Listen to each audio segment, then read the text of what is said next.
दक्ष police news, पहिले खाकी मग बाकी।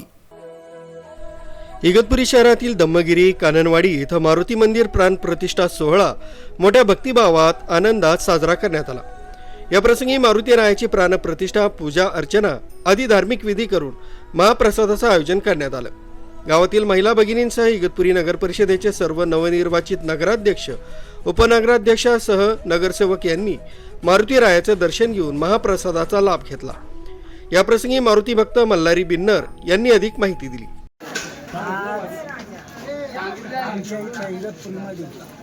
धम्मगिरीवर जो कार्यक्रम संपन्न झाला, मारुती मंदिराचा प्राणप्रतिष्ठा सोहळा आज संपन्न झाला। त्यामध्ये सर्वच लोकांनी मदत केली, असं नाही काही आमच्याच लोकांनी सर्वजणीच मदत केली। सर्वांचं सहकार्य लाभलं आणि सर्वांचं सहकार्य लाभल्याबद्दल मी सर्वांचा ऋणी।